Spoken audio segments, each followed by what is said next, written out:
Hello everyone, আজকে 25 তারিখ বুধবার।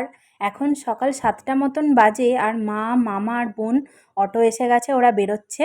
আর ওরা কোথায় যাচ্ছে তোমাদের বলবো, তার আগে বলি যে এখন মোটামুটি আজ থেকে 3 দিন সংসারের দায়িত্ব আমার।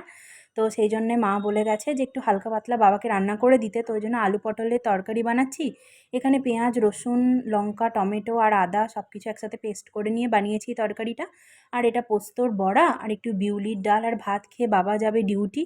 আর যেহেতু ভাত খেয়ে আছে তাই বাবা টিফিনে সাধারণত ফল এসবই নিয়ে যায়, তাই ফল, একটু আপেল, একটু পেয়ারা আর একটু ঘুগনি ছিল, সেটা একটু গরম করে দিলাম। এরপর চান টান করে আমি পুজো করে নিলাম আর বাবা এরপর ডিউটি বেরোবে। আর তোমাদের বলেছিলাম যে তোমাদের সাথে একটা গুড নিউজ শেয়ার করব। গুড নিউজটা হলো আমার বোন খুব একটা ভালো ইন্টার্নশিপ পেয়েছে কলকাতাতে, সল্ট লেকে। তো সেই জন্যেই মারা গেল ওকে নিয়ে।